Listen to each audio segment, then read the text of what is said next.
É, galera, vamos falar agora da 13ª rodada. 13ª rodada, essa começou no sábado. Botafogo lá no Mané Garrincha contra o Goiás. Um jogo difícil pro Botafogo. Por quê? O Goiás jogou muito retrancado. Respeitou o Botafogo. E o Botafogo, como líder do campeonato, mostrou todo o seu poderio. Jogou muito bem. O Botafogo teve chances de fazer gol, mas o Botafogo pecava no último passe. A volta de Sidorf, eu achei que o Botafogo poderia, de repente, sair com a vitória, mas não aconteceu. Foi um empate que foi justo, porque a proposta do Goiás foi se defender e sair no contra-ataque. E eles fizeram isso muito bem, neutralizaram muito bem as jogadas do Botafogo. Tudo bem, teve lance com o Vitinho pela esquerda chutando na trave, Rafael Marques raspando bola, passando lá atrás, mas a proposta deles é o quê?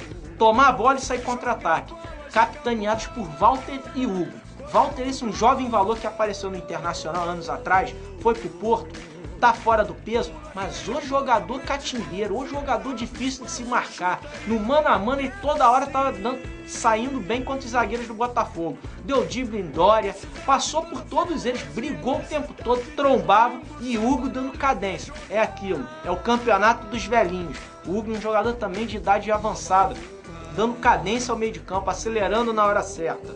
Quer dizer, foi um jogo interessante para o Goiás conseguir um ponto. O Botafogo deu azar de novo.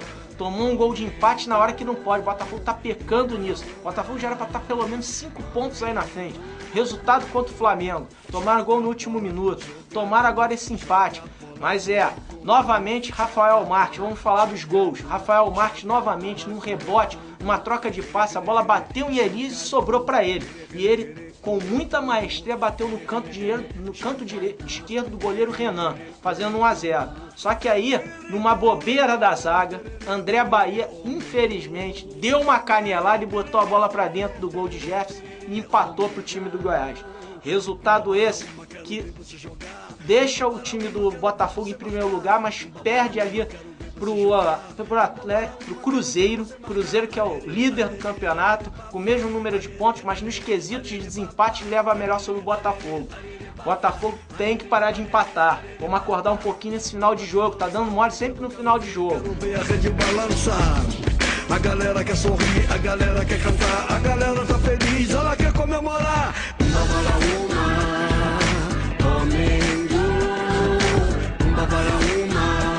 Agora, galera, vamos falar exatamente do jogo do Vasco. Vasco que saiu para pegar um dos líderes, um dos 3 líderes do campeonato, o time do Curitiba.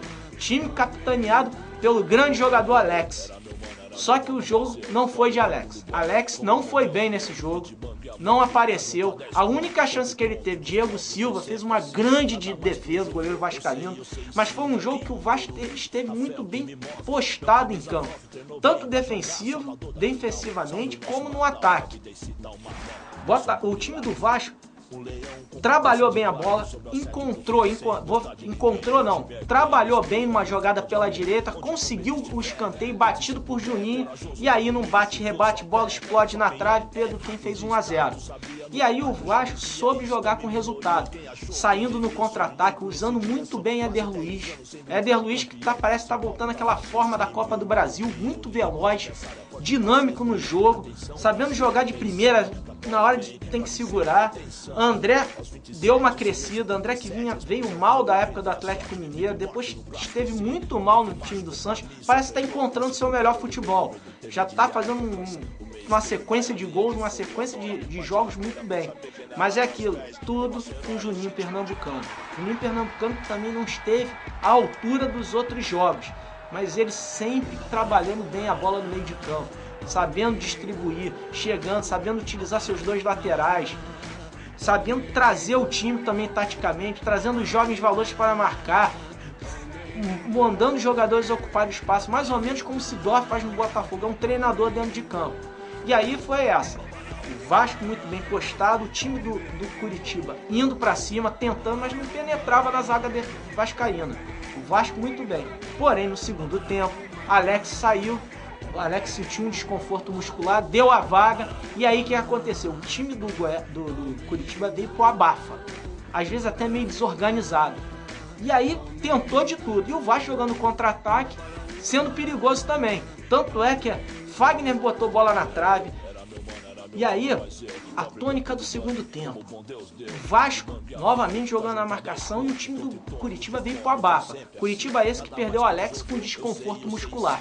E aí o time foi pra cima, até meio desorganizado em alguns momentos, mas foi pra um abafo. Só que o Vasco estava bem defensivamente. Dorival Júnior já encaixou o time na parte defensiva. E jogando no contra-ataque, teve chances com o Marlone, que entrou no segundo tempo e quase fez um golaço.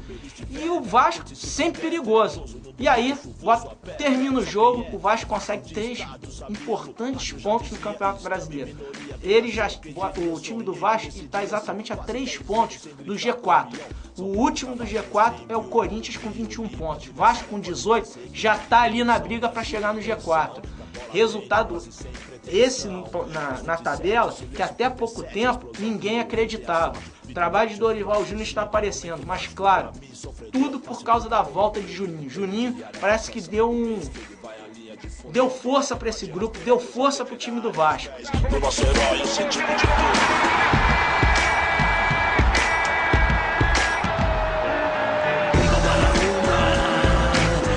Agora, galera, vamos falar do grande jogo do Maracanã. Flamengo e Fluminense. A volta da dupla Fla-Flu ao novo Maracanã. Maracanã esse que precisava do Fla-Flu. E aí o jogo foi um jogo de muitos gols. 3-2. Flamengo sai vencedor. Mas foi um jogo que por completo foi do Flamengo. O Flamengo teve domínio do jogo o tempo todo. Desde o início do jogo até o final. O Flamengo foi mais time, esteve mais compactado. O Flamengo jogava em bloco. Defendia em bloco, chegava no ataque em bloco. Chegava às vezes com 6, 7 jogadores no ataque e defendia com 10. O time todo. Claro, o Flamengo quando tá com o Hernani no time, tem uma outra dinâmica. Por quê? Marcelo Moreno não marca tanto quanto ele. Hernani ele se desdobra. Às vezes ele não pode ser um jogador tecnicamente muito bom, mas ele se doa em campo. E isso é importante. O Flamengo jogando em bloco, como foi, neutralizou o Fluminense. O Fluminense esse, que é um time que é fácil de ser marcado nesse momento.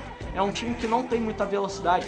Tentou dar essa velocidade com o jovem Eduardo, jogando pela direita do Flamengo ali, caindo pela esquerda do campo de ataque, na direita do campo defensivo do Flamengo. Mas foi um time que foi neutralizado em todos os seus momentos.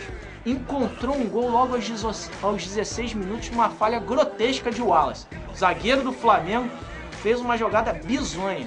Ali, zagueiro tem que zerar essa bola lá na lateral, né? Tentar dar de canela e devolver dentro da área. O que aconteceu? Rafael Sobis, um excelente atacante como dominou e bateu de rápido, sem defesa para Felipe. E aí, o que todo mundo imaginou? O Fluminense vai crescer no jogo, o Flamengo vai sentir nada. Continua a mesma toada. O Flamengo foi para cima. O Flamengo que antes desse gol já tinha tido 2 grandes chances. Uma com o André Santos e outra com o Léo Moura num chutaço e uma grande defesa de Diego Cavalieri. O Flamengo foi para cima, buscou numa troca de passe rápida pelo lado esquerdo, principalmente, aí eu vou falar do estreante do dia, André Santos, muito bem no meio de campo. Foi até surpreendente a forma como ele jogou. Fisicamente, está abaixo de todo mundo, mas ele deu uma cadência, deu velocidade no momento certo. Ele foi mais jogador do que todos esses meses que o Carlos Eduardo esteve presente no Flamengo.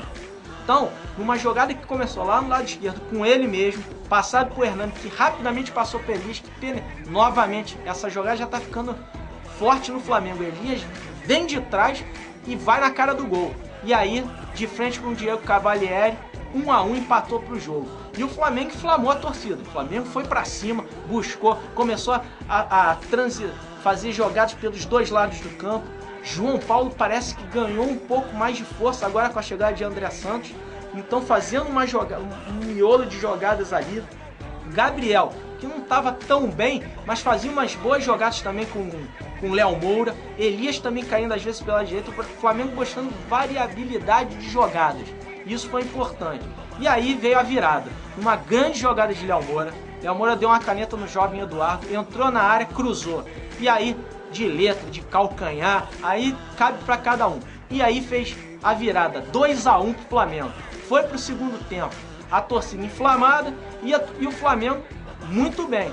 Problemas para Luxemburgo. E o Flamengo começou a pressionar. E aí, o que aconteceu? Uma bola alçada na área, bate e rebate, Fred tenta tirar, a bola sobra para André Santos, que dribla, e aí vem o pezinho de Hernani e bota a bola para dentro.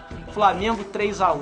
E aí o jogo foi desenrolando e no último lance, Felipe falha mais uma vez. Falha da zaga do Flamengo, que é uma bola ali, aquela bola não pode brincar. De novo deu mole a zaga. Luiz Antônio chegou atrasado. Jean toca a bola para Rafael Sobis, que para mim foi um dos melhores jogadores do jogo, que ele jogou quase que praticamente sozinho no Fluminense. Nova falha do goleiro rubro-negro. Mas falha essa que não comprometeu o jogo. O Flamengo terminou 3-2. O Flamengo deu uma subida. O Flamengo agora está 4 pontos do G4. Agora o Fluminense não. O Fluminense ficou próximo. Está a 2 pontos atento.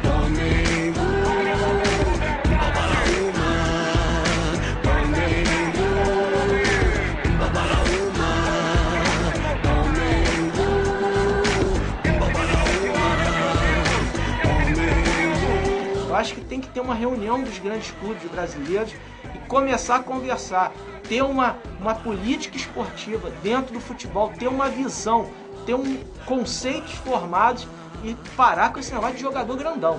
Eu acho que aquele molequinho, às vezes, que fica lá no cantinho, aquele magricelinho, vai se tornar um grande jogador. Nós temos grandes exemplos no futebol, principalmente um deles é o maior jogador da história do Flamengo, Zico, que era um magricelinho que teve todo um trabalho nele e se tornou um jogador. Roberto Dinamite é outro, que era um garoto alto, mas era um magricelo, que também fez um trabalho e aí se tornou um dos maiores artilheiros da história. Romário, que teve momentos na carreira, na época do Olaí, que ele falou, não vai dar certo. Ah, é muito pequenininho, esmirradinho. E aí? Um dos maiores atacantes da história do futebol mundial. É, pessoal, futebol brasileiro sempre formou grandes atletas. Agora, estamos formando, são mega jogadores ultra fortes e os jogadores de valores que às vezes são largados de lado. Vamos mudar nossos conceitos. Galera, estamos chegando agora no final de mais um NGT Esporte. Entre na nossa página no Facebook, fale com a gente, dê sua sugestão. Semana que vem temos encontro marcado. Até lá e um abraço.